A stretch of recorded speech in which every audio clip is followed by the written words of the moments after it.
So I wanted to start tonight with the topic we all know, and that is stress. And I thought I'd start with a story of my own.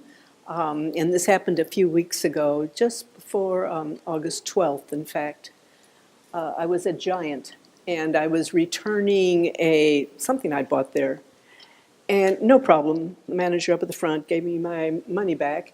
And then I had some more shopping to do, but before I did that, I stopped at the front of the store. They have those racks of newspapers, and I read a few headlines, and it's part of a story. And I came across a headline on the story that there's a move in Congress to move ahead on trying to push through a bill talking about loosening restrictions or protection on wildlife and on the forests of the forests. And I found myself just becoming outraged. I feel so strongly about, and they're going to want to do that because they want to offer increased opportunity for exploitation of resources and so forth. So I became really upset. I mean, I was almost physically nauseated. I was so angry. A lot of things had come together. Part of it was August 12th was just coming up, the anniversary. Another part of it was the fires out in California. I had been due to go out there. I was going to land in Redding. And 2 days before that, the wildfires were there. And it wasn't just because I was going to go and had to cancel. It was because of the people I know there and the devastation there. And so all of these things seemed to come together when I read this. And I did go into the store and I bought what I needed to buy in a fog. I mean, I was nauseated, I was angry, and I came to the checkout counter and I told the woman who was doing the cashier checking me out, I said, I had returned an item, but I didn't get a refund on my credit card. And she said, you didn't? Oh, well, she said, let me call the man who had done that. And I said, fine. And she called him, and then I said, wait a minute. I said, wait, I remember, he gave me cash.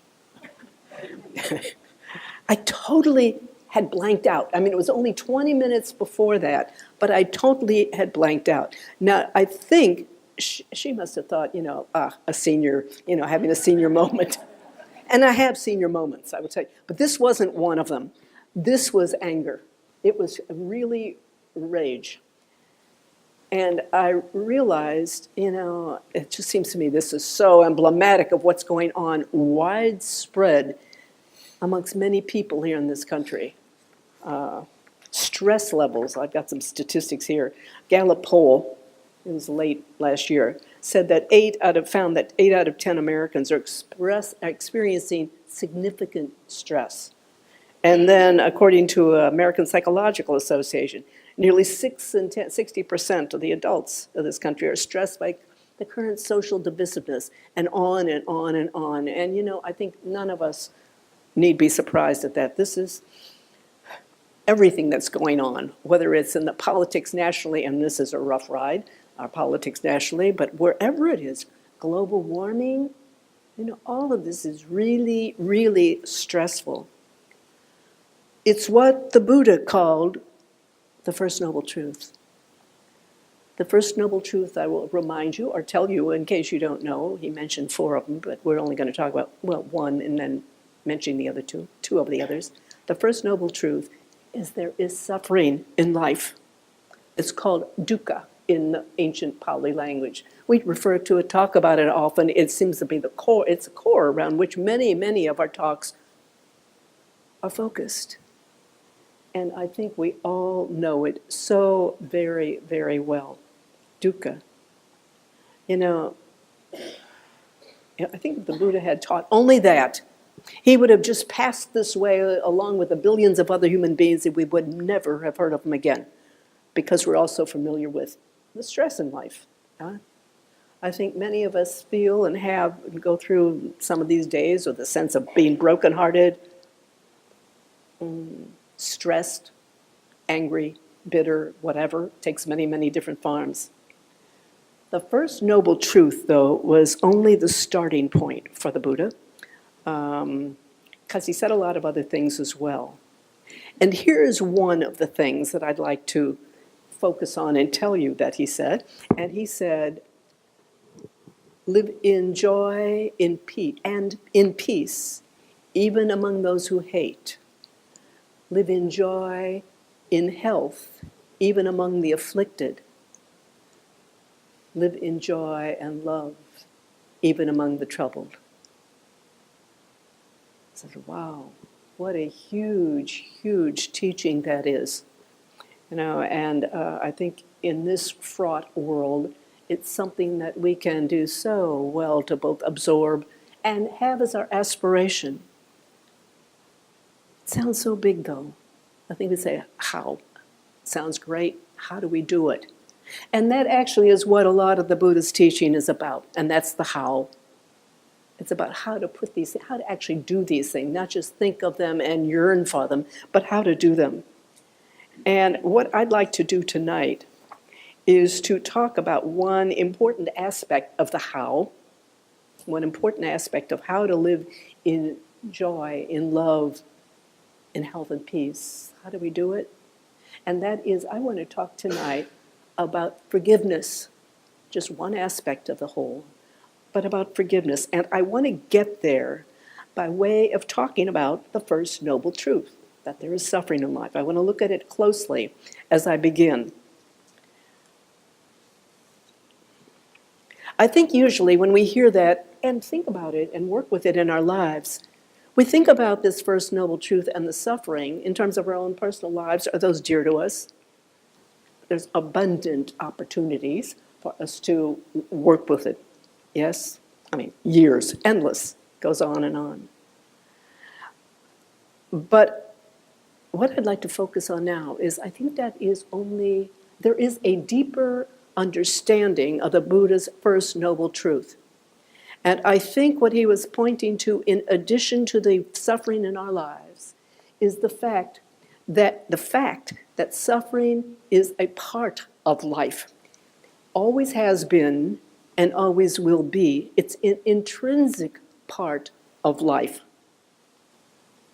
I think it's a profound shift in perspective when we begin to realize that. Always. Not like sometimes, not just my life and those around us, or what we hear in the news, but it always has been. And I thought about a song by the country singer John Denver. Some of us of a certain age remember John Denver. The rest of you may not. But here is one of his was called Relatively Speaking. And here's what he said. Relatively speaking, you make me who I am. I need you exactly like the ocean needs the land. I need you like the sunshine needs the shadows in the night. I need you the way love needs the savage, hurtful fight. Relatively speaking, I'm nothing without you. You are where I've been before. You are where I'm going to. You are living out my dreams. You are all my fears. You evoke my laughter. You unleash every tear. The sick ones need the well ones. The living need the dead. Heaven needs its hell, you know. And love needs lonely beds. Relatively speaking, the contrast makes it go. Every action taken is related in the flow. I think you could say this was Denver's formulation of the first noble truth. There is suffering in life. There is suffering in life. He knew clearly that suffering is intrinsic to life. It's not just this horrible, unpleasant fact. He knew it was right there and intrinsic. And why is it intrinsic?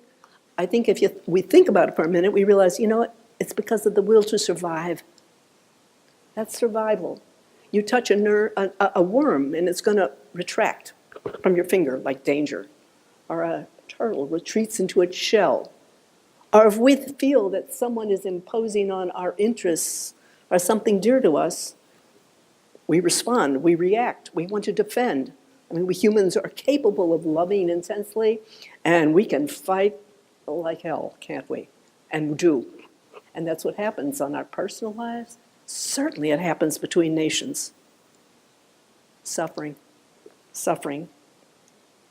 Well, I think you can see why the song that I just quoted, in part from, was not one of John Denver's more popular songs, right? It was not, I guess it wasn't too beloved.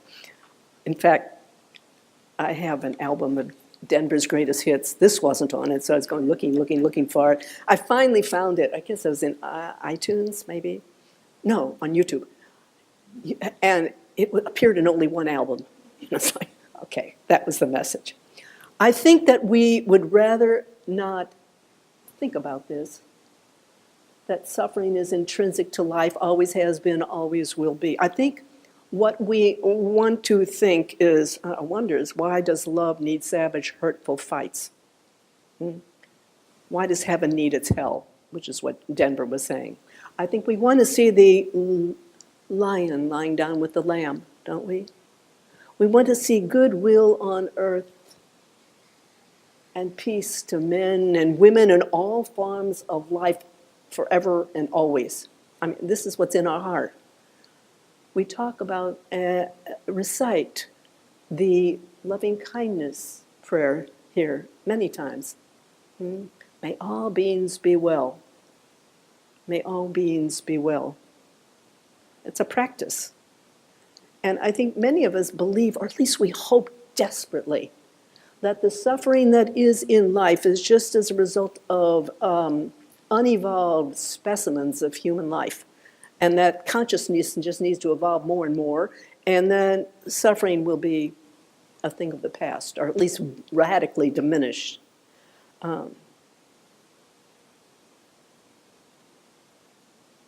So I'd like to invite you to consider for yourself, just for a moment, if you would, inquire, to maybe close your eyes for a moment and consider any form of suffering, but touch into what are your inner responses, your physical sensations. When you think of suffering,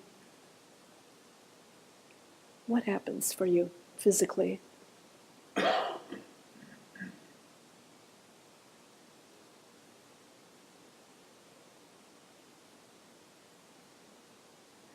And what happens when you think of peace on earth and goodwill to men and women?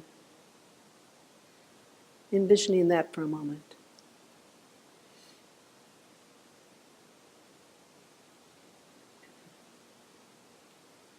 Is there a shift, ask yourself, in your body? Do you feel a shift?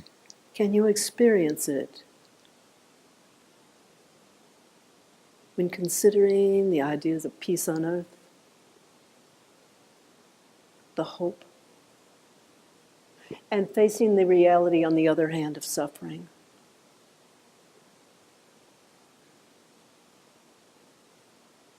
Thank you. So that's an answer for yourself if you found it within. And coming back to the Buddha's teaching, live in joy and love even among those who hate. Coming back to that, I'm going to suggest that if we really, really are going to do that, then we're going to have to come to grips with this truth of the fact there's suffering in life, the truth of relativity, right? There's the good, there's the bad, there's the high, there's the low, there's the pleasant, there's the unpleasant, there's the happiness, there's the suffering. It's all of it. This is what John Denver was singing. Relatively speaking, we need to really come to grips with the truth of relativity, and it's a huge one. Whether it's in our lives, the lives of ones we love, or what we see nationally and internationally every day and hear about. The truth of relativity. The 14th century poet, Hafiz talked about lawsuits. He said that we have lawsuits against life. Lawsuits against life. So it's nothing new, by the way. It's back from 14th century. I think it's ancient. I mean, it's ever since there are human beings, there have been lawsuits against life. I think our expectations of life are very, very high. We expect a lot from life. And I'd say that maybe we can appreciate that as human beings, we are incomparably mightier than we have ever been as a human species before in the history of humankind, right? It's incomparable. And we have our science and our progress and our engineering that have done incredible things to shift the nature of our material existence. And they have. I mean, the disease that's been alleviated, the sickness, and lives have been extended, the material comfort we live in. Like, wow, it's easy for us to take it for granted. And I'll just say, as I speak this, I remember many years ago, we've been going here at IMCC for many years. I remember we had a woman who came to IMCC for quite a while. She was from Spain. She walked into this room. I remember her telling me, she said, oh, this is so luxurious. Just this room. Did you ever think of that? I hadn't thought about it. And it's a nice room. It was such luxury. She was just amazed at it. Wow. We have such material comforts that we have never, we take much of it for granted. So as I said, I think our expectations are high. And in addition, of course, we have our screens that present us with information and contact with anybody else, like instantaneously. And finally, we have our Declaration of Independence. Life, liberty, and the pursuit of happiness. As inalienable right. We take that very seriously, I think. Life, liberty, and the pursuit of happiness. Of course, it's natural to want happiness. Who doesn't? Who wouldn't? But we take it as a right and not a blessing. It's so easy to take what we have for granted rather than being grateful for what we have. We feel entitled. And when life doesn't deliver as we expect it to deliver, it's practically unconstitutional, right? This is our lawsuit against life. And we have many. I had a lawsuit against life that day at Giant.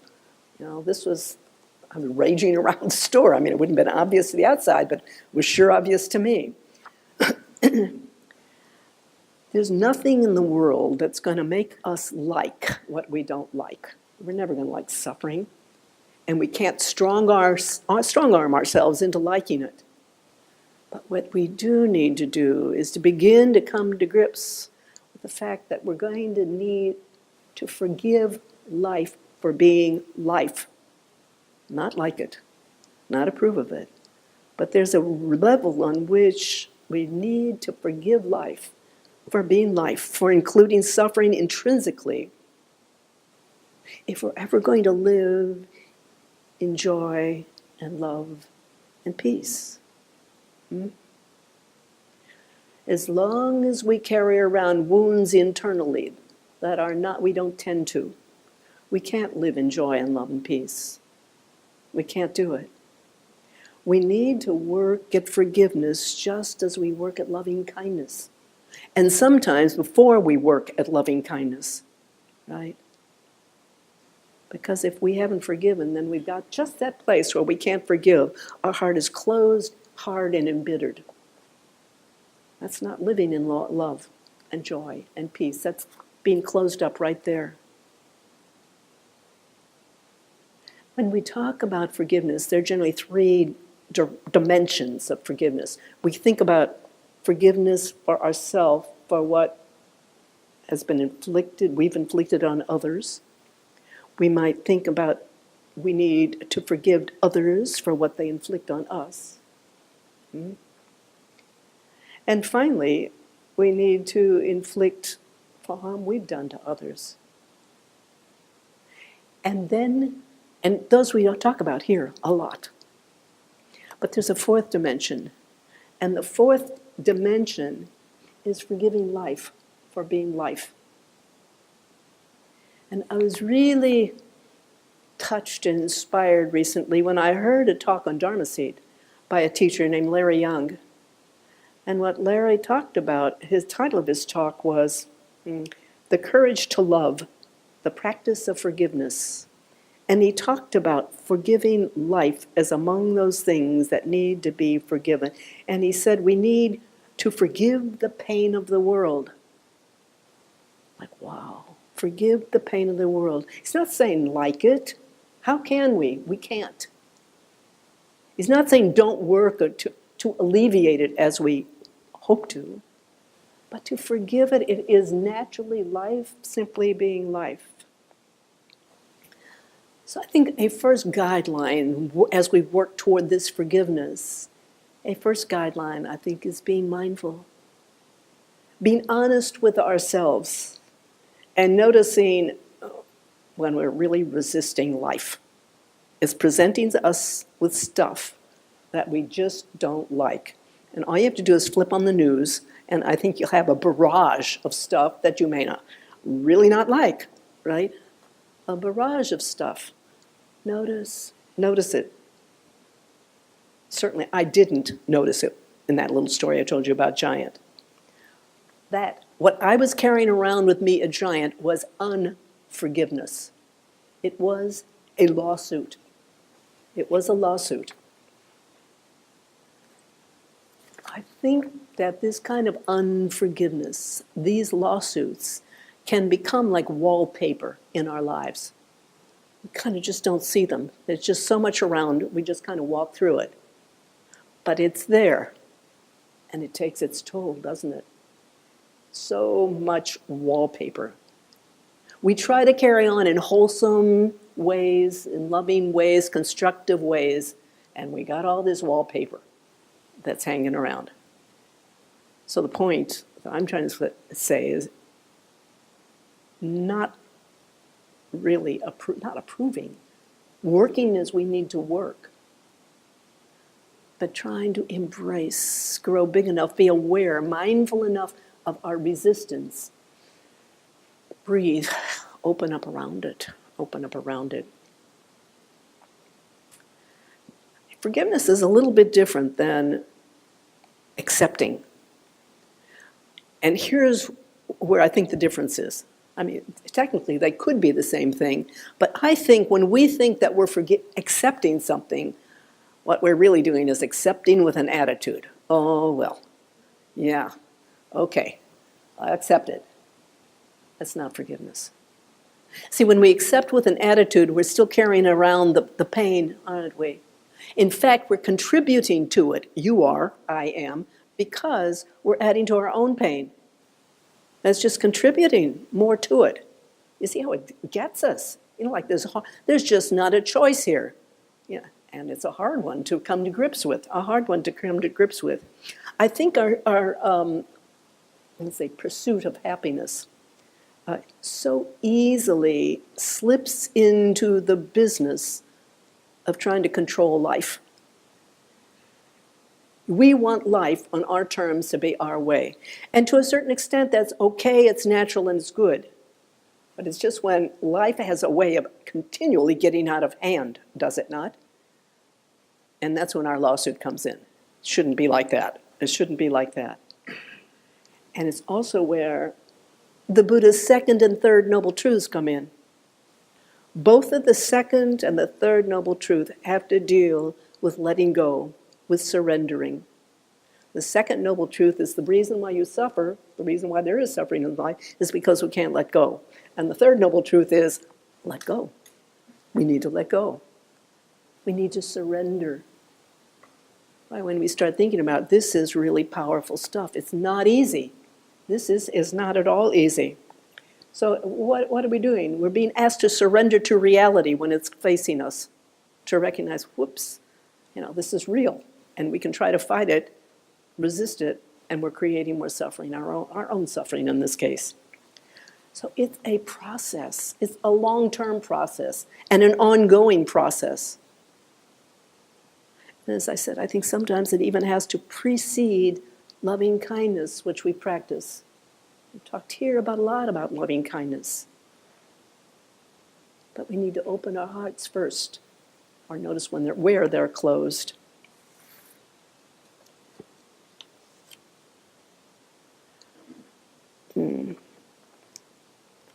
So, when we get into the controlling mode, what we are really doing and in controlling life is we are living very much from a personal perspective, from the sense of a me, from a sense of an I. Let me say a little more what I mean here. When we begin to see that suffering is intrinsic to life, it always has been, and in one form or another is always going to be, we can begin to see, it's impersonal on a level. It is impersonal. It's not just about me and my suffering or you and yours, which is certainly there, but the suffering of life is impersonal. Forgiving the pain of the world. It's as intrinsic to life as the beauty of the world and the happiness of the world. Working doesn't mean we do it overnight, to forgive it. When we come into this perspective and really recognize that the pain of the world on one level is impersonal, then we can see that whatever you, me, whatever suffering I'm experiencing now is really in a certain way, life experiencing itself. Like, that might sound like a big leap, but it's impersonal. Not only are you experiencing it, but life is experiencing itself in this pain. It's not just my pain, it's the pain of the world. That's not to mean your pain is enormous, which it may be. I'm not saying it's worldwide, but I say your pain, my pain, is the pain of life. And that's what's going on. Let's try another little inquiry right here. And I'm going to ask you again to close your eyes just for a moment and see if maybe by just inquiring into it, it might become a little clearer. I asked you a moment ago, and I'm going to ask again, if for a moment, and you don't have to think of the biggest suffering in your life, think of some element of suffering that you have experienced. And again, it doesn't have to be the biggest. Experiencing, how does that feel in the body? How does that feel in the body? Now, trying, if you can, to recognize that this bit of suffering, yours, is an expression of life, is an intrinsic expression of the suffering of life. Trying to see it from life's perspective. It's easy to see our suffering from our own personal perspective. Is it possible to try to see suffering from life's perspective? Noticing. Noticing if you can. And maybe it's too big a leap to make, and that's okay. And that's okay. Coming back. From life's perspective, which is impersonal, grand, unfolding, and ever-changing. Ever changing. All of it, everything is part of the flow of life. Now there is a paradox here, which I will mention. Maybe you've clearly seen it, it's pretty obvious. On the one hand, your life is personal, mine is personal, each one of our lives is personal. And we live it fully, and we try to do our very best to live in a wholesome, wise, and compassionate ways, don't we? We have our happinesses and our joys, and we have our suffering. Yes, that's the personal perspective. And on the other hand, at the same time, life is impersonal. All of it is an expression of this great mystery, and life is a mystery, the great mystery of life. Both are true. Both are true. To live and see only our own personal perspective is not the full story. There is something else we can see. It doesn't diminish our personal perspective. It doesn't take it away in any way. It adds to it. It's the bigger picture. Our lives are part of life and the flow of life, of the whole panorama. In the Hindu tradition, they call it Leela, the cosmic play. And we can say this cosmic play is pretty darn serious, of course. But it's Leela, that's the whole thing. So what we as practitioners are called on to do is to have both and minds. We need to see both and. A bigger word for it is complementarity, but we can stick with both and. We need to see both that life is your own personal life, and it is yours to make the most of, and we are trying. And at the same time, it is impersonal. It is impersonal. In other words, two seemingly contradictory things can be true at the same time. It's like light. We know that from physics, right? Light is both a wave and a particle.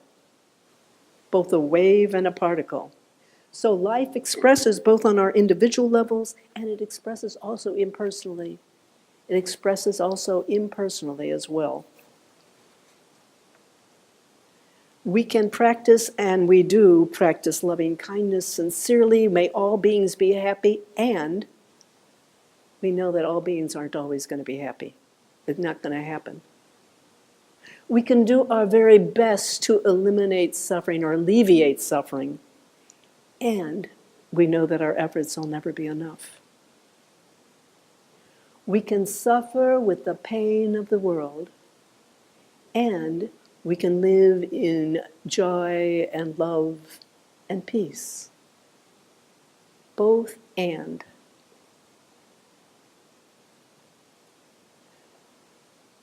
So, this talk has come a long, long way, and I've said many things here. First of all, I will say that I've summarized the major points of this talk. Copies are on the table back there in case you would like to pick them up, in case you've been thinking, what in the world, I can't keep up with all of this stuff. There's a summary. Also, I've asked Judy, she's going to be putting the main points on, posted to our website, and it'll be on YouTube with this talk, in case you would like at any time to go back and try to clarify any of it for yourself. But before any of that happens, I'd like to ask you, does anybody have questions or comments? So I was reflecting on when we let go in the process. And that before I came to Buddhism, it was letting go after you imbued things in life with all the complexity of self and suffering and, all the things that that your mind tends to imbue to the unpleasant things that come up in your life. And that for me, the beauty of the teachings is to let go early when one feels the unpleasantness and that in your gut, to the mindfulness that you talked about, understanding and, I'm having a moment of discomfort and anxiety or whatever it is, and then let go there. I hear you. That practice to me is sort of the key to this problem. It doesn't make it go away. It just means that the suffering is not imbued with all this downstream. Yeah. Thank you, Bill. Yeah, I'm going to, would you just pass it forward? Yeah. So, just let me that'll make that screech, so I didn't want to go in front of it. Buddhism, the Buddhist practice is never about, as you said, is never about avoiding anything. It is about being present in the present moment. So that means seeing the whole complexity of that which is. So to me, when you said how you were initially taught, this is what we also are trying to do, to truly see what's there. That's mean beyond our fixed beliefs. And at the same time, to recognize, as the Buddha said, yeah, we don't have to hold on, but, and I've tried to make a really point here, that doesn't mean we don't work. It doesn't mean we lie down and just say, oh, well, it's hopeless. Not at all. We work with the love, with the forgiveness. Does that respond when you said let go early? Okay, so maybe what you were saying is that we, in our culture and mainstream culture, are not necessarily taught to begin to open up. And what we do when we let go is we notice where we're holding on. And holding on means a fixed belief, a clinging to something. Anybody else? Yeah, Jeff. Thank you also for the talk, Susan. It really resonated. And I do a gratitude practice before my sit, and one of the things I say, and this has really proven helpful, is I say I'm deeply grateful for this life, for this human birth, with all its joy and sorrow, mystery and awe. And it reminds me of the suffering in the world, that I'm grateful for that just as I am for the joy, because of the contrast and the fact that it reminds me to as Bill said, to let go early. Beautiful. Thank you, Jeff. You know, as you speak, what it reminded me is of Brother David Stendal Rast, whom some of you may know. He has a website called gratefulness.org, which is so beautiful.